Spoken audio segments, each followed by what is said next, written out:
Hello everybody, how's my fans doing today? I'm doing pretty good. Today I want to show you guys my knives. Just tell you what's the difference about these two pieces of equipment and hardware we normally use every single day. One's a utility knife, or you can call it a box cutter. That's fine. This is just a standard regular knife you can get down at your local stores, any hardware store, any maybe grocery stores. It only pretends if you guys hunt. And that's a good thing to have a very nice knife with you. Now, these both here are two different knives I use here at home. Now, I do not carry these with me wherever I go. I should, but I don't, because there's a lot of places you cannot have weapons with you, like airports, trains, or any type of travel place you go. You must leave these here at home, and if you want, you can just buy one of those cheap, flimsy Chinese knives for $1 if you want. That's totally up to you. Now, the two different reasons of these two knives. This has a disposable blade. It has a replacement blade. This one does not. Now, this one is my Husqvarna knife I got down at Home Depot. It is a very nice knife to do carry around. And this one is a very cheap knife. I don't know what the name of this one really is, but I picked it up probably at my local store or whatever. Now, of course, to buy a knife, you have to be over the age of 18 to be able to purchase one of these knives themselves, because people can go a little crazy with these and use them as actual weapons. And that's what you're typically designed to do. This one is not a weapon, by the way, but you can use it as a weapon, but the blade is not that big like a regular knife itself. Now, let's talk about this one. This one is one of my favorite knives here I normally use to open boxes, to cut and break down boxes. Very nicely designed and constructed. I had this for many years to come. I really like the design. It's all aluminum. It's very nicely designed and made.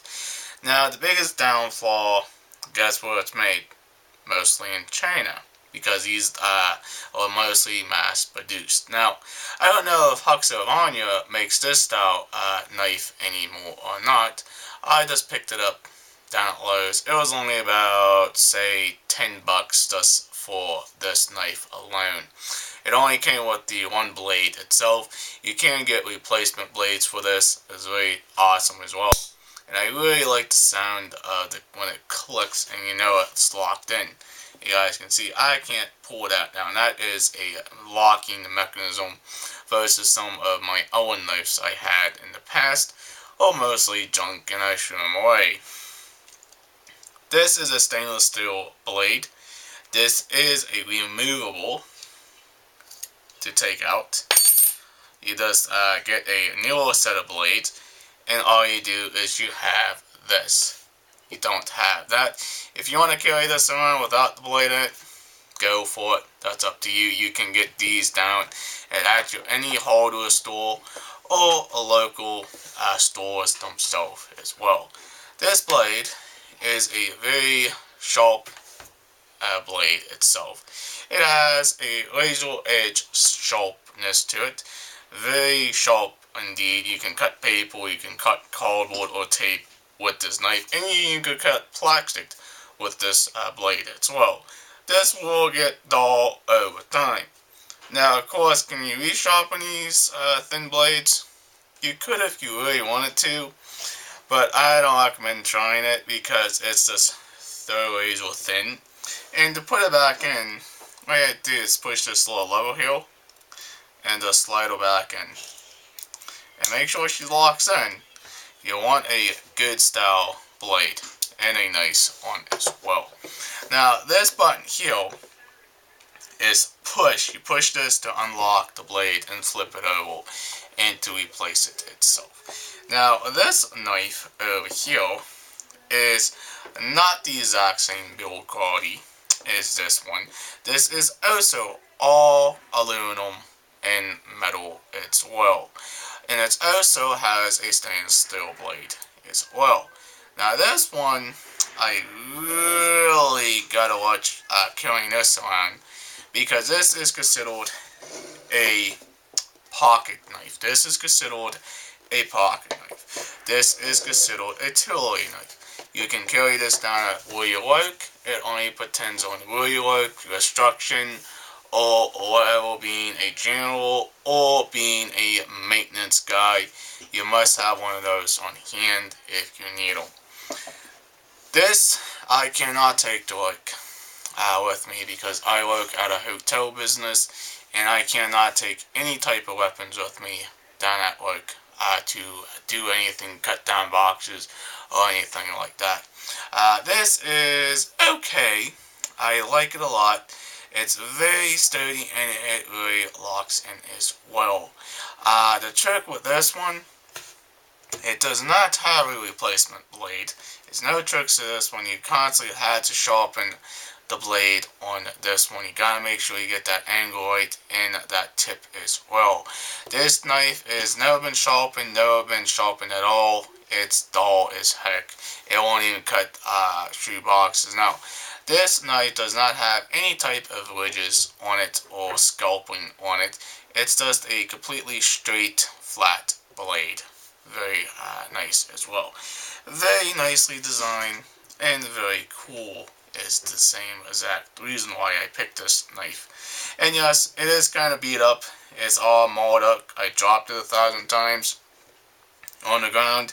It is going to wear out. It's mostly painted metal and aluminum.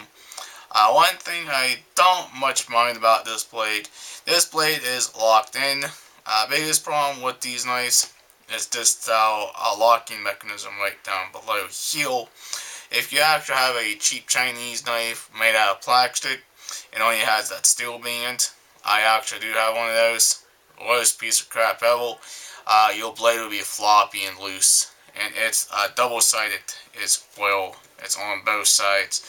A very nice design. Now, one issue I have with this knife is the flip lock here. This low level, the screw wasn't very nice designed on it. And again, it's produced in China as well. And I really like this one a lot because it actually is hidden more in your pocket. It has more of a deeper pocket clip where you can stick it down your pocket itself. The only piece will stick out is the metal clip. The rest of your knife will not stick out of your pocket. These are both called foldy knives, the fold in. And to operate this one, you just fold that. Make sure you remove your hands and remove your fingers when you fold the blade in as well. This is a good knife to have, but not a good knife to carry around because it considered as a weapon as well. And the only way I measure this is you take the blade and you put it against your palm like this. You measure from your palm. This is only about a 1-inch blade, I should say. Anything bigger your palm will be considered a legal weapon. This is safe to carry. I would recommend everybody pick up a very good knife, not a cheap one, guys. Make sure you don't use a artillery knife because a artillery knife or box cutter is not going to do the exact same damage as one of those guys will. Now, this one is a little different. Okay, the way I showed you guys how to close the blade on this one is absolutely different. You actually have to hold the knife on the back like here, and you fold the blade down. And as you guys can see, it has this mini locking level right here to actually lock that blade. And now this is a good design right here. This is not going to flop, it's not going to fold over, it's not going to come loose. This is a very nice and tight knife as well. Now, you cannot flip these open, guys, because these are a two-handed operation. This is a very tight knife. Now, this one does not have a deep pocket clip on it. You guys can see the word China right there, because that's when this was made in China. But it's still a good knife to handle itself. But this part I don't like a lot, because this part here, if you are going to conceal a weapon in your pocket, make sure you get one that's a flush pocket mount like this on here, because you don't want the excess weight in this to point out. Now, in some places, when you go to like amusement parks, you cannot take a knife with you anyways. I recommend leave those here at home. But these are two different style knives. Okay, I do use these a lot. I do like this one a lot more because I don't have to sharpen my blades as much like I do with these ones. I just go out and go to my local hardware store and Walmart and buy a pack of razor thin blades and everything for this artillery knife. And these are disposable. You can throw them away, but make sure you use tape and paper before you can dispose of them properly. Make sure you don't cut yourself with them, because these knives are highly dangerous to carry around every single day. Now, if you have a gun, that's good too. That's up to you guys. But for most people who don't own a gun, this is a good solution to actually have. I picked this one over this one. Now, this one also does have a keychain loop as well if you want to put your keys on it. Just letting you guys know. This one also has the exact same thing, a keyring hook to actually put your keys on it too, before you can put it on the keys, just like that, if you wanted to. Well, that's up to you. Alright guys, this is about my two artillery knives, or different ones of these knives, the standard Lego knife and my artillery knife. If you guys are brand new to this channel, please hit that subscribe button. Leave a comment down below, because I don't know a whole lot about knives. Please like, please share. Peace out. See you guys later. Thank you for watching.